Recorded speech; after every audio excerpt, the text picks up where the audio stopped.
Perubahan mendadak aturan Piala AFF 2024 yang diumumkan oleh HFF menuai kontroversi. Perubahan ini dianggap memberikan keuntungan bagi Vietnam, yang selangkah lagi menuju final setelah mengalahkan Singapura 2-0 di leg pertama semifinal. 4 tim berhasil melaju ke semifinal Piala AFF 2024, yakni Thailand dan Singapura dari grup A, serta Vietnam dan Filipina dari grup B. Pada leg pertama semifinal, Vietnam sukses mengalahkan Singapura 2-0 dalam laga tandang, sementara Thailand dikejutkan oleh Filipina dengan kekalahan 1-2. Di sisi lain, timnas Indonesia gagal melangkah ke semifinal usai hanya meraih 4 poin di fase grup, finish di peringkat ketiga grup B. Kegagalan ini memperpanjang penantian Indonesia untuk kembali berjaya di turnamen sepak bola terbesar ASEAN. Di tengah perjalanan turnamen, AFF memutuskan untuk menghapus aturan gol tandang yang telah berlaku sejak 2010. Aturan ini sebelumnya menjadi penentu saat dua tim mencetak jumlah gol yang sama dalam laga kandang dan tandang. Menurut media Vietnam, Lao Dong, perubahan ini mengikuti kebijakan FIFA dan UEFA yang sudah lebih dahulu menghapus aturan gol tandang. Kini, jika skor agregat imbang setelah 2 leg, pertandingan akan dilanjutkan ke perpanjangan waktu atau adu penalti, tanpa mempertimbangkan keunggulan gol tandang. Perubahan ini menimbulkan banyak reaksi, terutama karena Vietnam dianggap diuntungkan. Dalam skenario tertentu, seperti jika Singapura menang 3-1 atau 4-2 di leg kedua, pertandingan tidak langsung dimenangkan Singapura, melainkan dilanjutkan ke babak tambahan waktu atau adu penalti.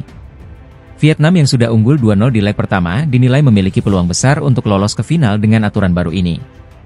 Hal ini berbeda dengan Piala AFF 2016, di mana timnas Indonesia pernah diuntungkan aturan gol tandang saat menyingkirkan Vietnam di semifinal.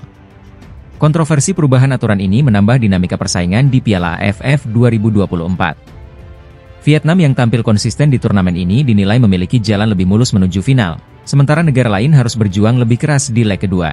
Winger naturalisasi timnas Indonesia, Greg Nwokolo, angkat bicara soal kritik tajam yang diterima pelatih Shin Tae-yong usai kegagalan timnas Indonesia di Piala AFF 2024. Greg menyampaikan pesan tegas kepada para pengkritik yang dinilainya terlalu berlebihan.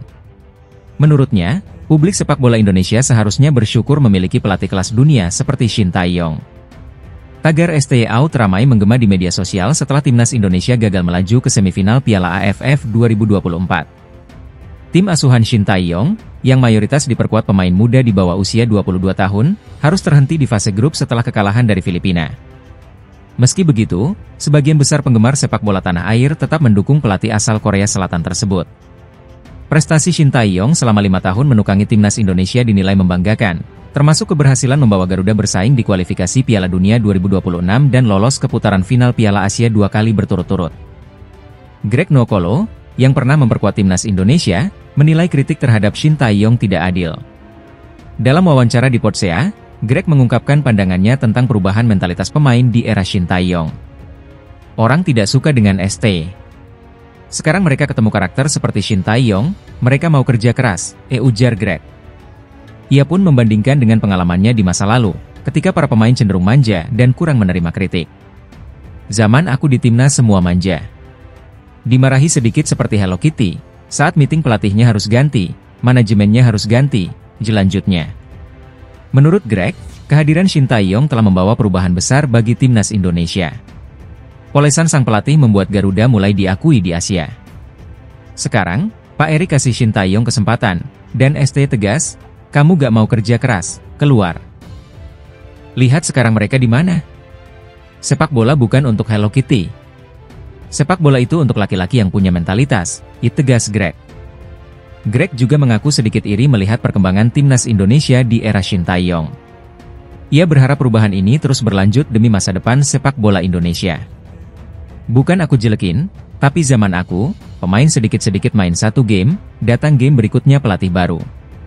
Sekarang beda, mentalitas sudah dibentuk, tutup Greg. Pesan Greg Nwokolo menjadi pengingat bahwa perjalanan Shin Tae-yong bersama timnas Indonesia adalah proses panjang yang butuh dukungan, bukan kritik berlebihan. Dengan perubahan besar yang telah terlihat, timnas Indonesia memiliki peluang besar untuk terus berkembang di kancah Asia dan dunia. Usai kegagalan timnas Indonesia di Piala AFF 2024, Ketua Umum PSSI Erick Thohir langsung angkat bicara. Alih-alih larut dalam kekecewaan, Erik justru menegaskan kembali visi besarnya untuk membawa sepak bola Indonesia ke level dunia. Tidak hanya menargetkan lolos ke Piala Dunia, ia juga bermimpi melihat tim Garuda tampil di ajang Olimpiade. Erik menyebut bahwa kegagalan di Piala AFF bukanlah akhir dari segalanya, melainkan bagian dari proses panjang untuk membangun sepak bola Indonesia. Menurutnya, visi besar inilah yang menjadi daya tarik bagi para pemain diaspora untuk bergabung memperkuat timnas. Mereka ingin kembali ke akar mereka, karena ini adalah hal yang sentimental bagi mama, papa, nenek, dan kakek, ia ungkap Erik saat menjelaskan alasan banyak pemain keturunan memilih membela merah putih. Dukungan dari para diaspora ini lahir karena mereka percaya pada program dan mimpi besar yang dicanangkan PSSI. Kami ingin lolos ke Piala Dunia. Kami ingin lolos ke Olimpiade. Inilah sebabnya semua pemain yang bermain di Eropa percaya pada program ini, ditambahnya. Erik juga menekankan bahwa program ini bukan sekadar proyek jangka pendek, tetapi merupakan bagian dari strategi besar untuk mengangkat posisi Indonesia di pentas internasional. Ia percaya, dengan populasi yang besar dan antusiasme masyarakat terhadap sepak bola, Indonesia memiliki potensi untuk menjadi kekuatan besar di Asia. Target kami adalah berada di 9 besar Asia dan 50 besar dunia pada 2045, ujar Erik. Ia menyebut target ini sejalan dengan proyeksi ekonomi Indonesia yang semakin kuat di masa depan. Namun, Erik juga mengingatkan bahwa ambisi besar ini membutuhkan kerjasama dari semua pihak. Dukungan pemerintah sangat penting, sektor swasta juga sama pentingnya, dan tentu federasi, tegasnya. Menurut Erik, Indonesia saat ini dilihat sebagai raksasa yang sedang tidur di dalam dunia sepak bola. Untuk itu, PSSI telah menciptakan berbagai program guna menghidupkan potensi besar tersebut. Program-program ini tidak hanya melibatkan pengembangan pemain muda di dalam negeri, tetapi juga kolaborasi dengan pemain diaspora yang memiliki pengalaman bermain di liga-liga top Eropa. Dengan langkah-langkah ini, Erik optimistis mimpi besar sepak bola Indonesia bisa terwujud. Jika semua elemen bersatu, bukan hal mustahil tim Garuda akan mengukir prestasi di kancah internasional, termasuk di Piala Dunia dan Olimpiade. Meski Piala AFF 2024 menjadi cerita pahit, visi besar Erick Thohir memberikan harapan baru bagi sepak bola Indonesia. Dengan kerja keras dan kolaborasi semua pihak, mimpi besar membawa Garuda terbang tinggi di pentas dunia semakin mendekati kenyataan.